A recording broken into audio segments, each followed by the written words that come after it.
Hey, Joe. Thanks for joining me today. I'm Leah, Director of Product and Content Marketing at Encircle. I'm joined by Joe Ledbetter. He's an AI innovator and one of the masterminds and architects behind Encircle AI and specifically Encircle Scope. Um, Joe, we're going to just dive right into it because you and I had a conversation a couple days ago, and I just want to rehash it. You recently spent some time doing in-field training with a couple of restoration shops. What did you go in there to help with? Documentation, right? At the end of the day, they were struggling to put together some decent scopes because they were missing some key like documentation elements. And what was interesting is it wasn't just photos and it wasn't just notes. It was actually other things that we came to learn. But it was really about documentation. Okay, cool. So what did you find? What's your big learning about what's actually broken with how these crews and other crews are scoping a loss today? It's interesting, right? So, the traditional context of we need photos, we need some sort of a floor plan, we need moisture readings, we need daily notes, we need daily photos. These are the things that we've been asked upon us as restorers to collect, and rightfully so, right? It's seems to be the right path. But we've been fundamentally missing something, like as an entire industry, and that's the narrative. That's the actual description of the loss. That's the description of the damage. These customers were really good at creating notes, removed baseboard, extracted water, set equipment. But there was nothing in any of the files, in any of anyone's files for that case, that really was describing the loss. And I Well, think that's the piece right there. mhm. That's the thing that we've been missing. All right. So you ran a bit of an experiment or a role play exercise, and people are probably cringing when they hear the word role play because it's like nobody ever likes to do that. But Right. walk me through what you had these shops and these technicians do. Yeah, so I had them just actually role play in front of all of us and an audience, describe the damage in the room that we were standing. And the first ones were very rough because they were just learning. It was the first time, right? So it was kind of broken. It wasn't really fluid. Uh, but when they saw the results from their very first attempt, they were mind blown. It was the best note they've ever created as a lead technician. And even crazier, when they did their second time, it was like they went from a beginner to an expert overnight. The scope actually became a document that was that was that wasn't really a scope. It was actually now this massive, impressive note with a narrative that described the loss. That's super interesting. So the breakthrough that you had, Joe, in your sort of learnings around scope is that the output is it can be reframed for a technician. It's like the world's greatest note that they've been, we've been like hounding them to get forever, Right, and right. they've always sort of fell short. And then, but for somebody else in the organization, like an admin or an estimator, the scope is a scope. Yeah. Is that a fair statement? Yeah, the scope is an estimate to the others, right? But to the technician, our scope tool is actually the note that they've always been requested to give, but never really were able to fulfill. And now they have this tool that actually does the thing that everyone's wanted. And Joe, this question is not something I've prepared you for. Bear with me. So, if somebody's watching this today, an owner or something, and they want to run a similar role play exercise with their team, um, what should they say? What should they do? How can they get their teams to like overcome that awkwardness Yeah, of that it was exercise? actually really easy. I thought it was going to be more complicated, but it's simple. Gather your technicians up into a single room in your office and open up a new claim in Encircle, and then go ahead and give each of them the ability to describe the loss that they're standing in, and just build up a similar fake loss in your office, right? Like give it a source and give it some context, and have everybody just do that and then run a scope and then compare the scopes in real time. And instantaneously, your technicians will then understand how to use the scoping tool to give good information, But again, don't add any photos, don't add any floor plans, just be doing general notes in the claim, and then delete that general note, after the next person, run the scope. And you're going to see this amazing output, and your technicians are going to immediately want to do it again because they're going to want to make a better one because now they know how to make a better one. And then give them that same opportunity. And then as the manager and owner, just sit back and realize I'm now going to get everything I've ever asked for because they're now going to seek to give a whole lot more context. Well, so what does a D grade damage description look like compared to an A plus damage description? What are the differences? More context, more details, right? So a good example is if I simply just said the floor is wet, the walls are probably wet, like that's okay. You've given me some direction, right?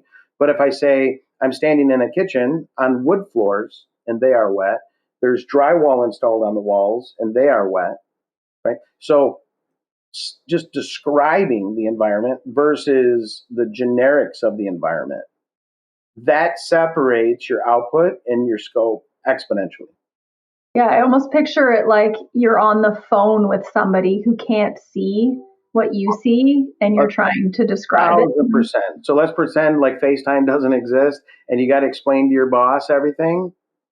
That conversation is the damage description because in that conversation, you're explaining they got wood floors, they got cabinets, we're going to need more equipment. Like you're giving the context. And by the way, that's the secret. See, in the context of voice, so when you have voice, you get context. Inside of context is the detail, and the dollars are in the details. Simply put, voice equals better documentation. Voice equals more dollars. Yeah, let's talk about how that voice and that detail pays off. So in these in-field trainings, you told me that you took those scopes, those outputs that that was created from those damage descriptions, and you walked them over to the estimators. What was the reaction from those estimators? Instantaneously, they were like, I could write an estimate on this immediately. Like this, I don't even know that I have any questions because the narrative fills the gap that the estimators are normally filling manually. That is not a defensible thing. And so now there's this narrative that actually addressed what flooring it was, what type of wall material it was, what type of cabinets there were. It's giving the context of all the additional detail. Sure, the estimator knew things already, but as soon as they saw these scopes on that second run, they were like, yeah, okay. Like they were afraid they were out of a job, and I had to make it really clear to them, no, this is now your tool to help you become empowered to do even more things. And then it was like, oh, okay, cool. This I understand it now. It became this big breakthrough in those Cool. training sessions. And you talked about the dollars being in the details. So how did those details and that narrative, that story, that context for an estimator, how does that translate into more dollars on a given job? Yeah, so we've done a lot of research on this really particular divergence of information, and what we found is approximately 30% of almost all estimates are details. They're minutia. They're things like containment poles or zippers for zip containment, and all these like small little things that get done. Estimators often assume it, but don't always know it, and it fills that gap. So it's 30%. So if it's a $10,000 claim, the narrative just ensured that 3 grand is there for you to have in billing. Like that's powerful. Without the narrative, you might have gotten your billing to 8 or 9 grand with holes in it. Without defensibility. Right. Right. Cool. Okay, I want to wrap this up because I think this has been like such an incredible takeaway. Can you work it with AI every day, Joe? So I would be remiss not to bring AI into the conversation. AI was creating scopes from those voice narratives. But where does AI actually fit here? And if a tech watching this has a job tomorrow to do here, what is it? I mean, for me personally, honestly, the simplest thing is the technician is the domain expert. Like as managers and as owners, if we're sending people into a home and there are technicians, they are the experts. They're the ones who can see the thing, smell the thing, understand the thing. AI can't do that. AI, that's not a place for AI, right? And so the best place for AI is to go do the heavy lifting of the information that the domain expert, the technician, has collected.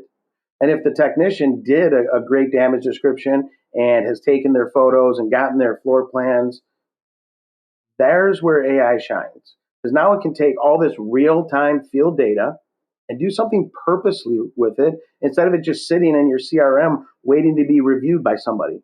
Mm-hmm. Like that's the power of it. It can move things now. It can create things.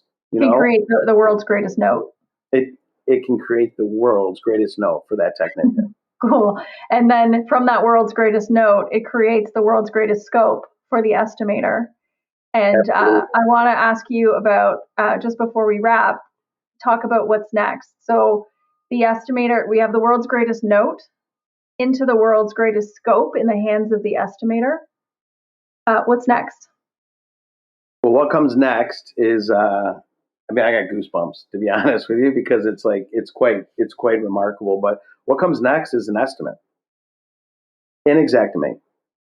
So the importance of the narrative, the importance of the damage description, right? This 2-minute little conversation I'm going to describe in the field turns into this amazing note that then turns into a phenomenal scope. And then with a click of a button, it's now inside of Xactimate. And so the power is developing the right scope. Our estimating feature just matches what your scope does. And that's coming late this summer. Press a button to get an estimate. Well, but I think that if we tie it back to the conversation we had today, Joe, that's amazing. That is like for your estimating team, phenomenal, saving hours and hours of mental, cognitive energy, effort, time. Yeah, data entry. But the estimate is only as good as the scope, and the scope is only as good as the detail. The damage. Yeah, the damage description. And that's where the voice is driven. Like, use the voice, give us the context. The details are in the context, the dollars are in the details. Follow the simple path. Good damage description is going to equal an amazing estimate. Okay, so if we can sum it up here, we're going to challenge everyone to get really uncomfortable tomorrow and awkward. Go into your next loss or practice, take out your phone, open a general note in Encircle, hit the voice to text button, and just start talking, regardless of how awkward it is. Is that the challenge, Joe? That's the challenge. And then press generate scope. Great. Cool. Thank you so much, Joe. This was awesome. I hope to see many more awkward first attempts at damage description, so that people can start generating scopes, and then later this summer getting to that incredible experience of an automated estimate. Cool. Thanks, Joe. Awesome. You guys have a great day.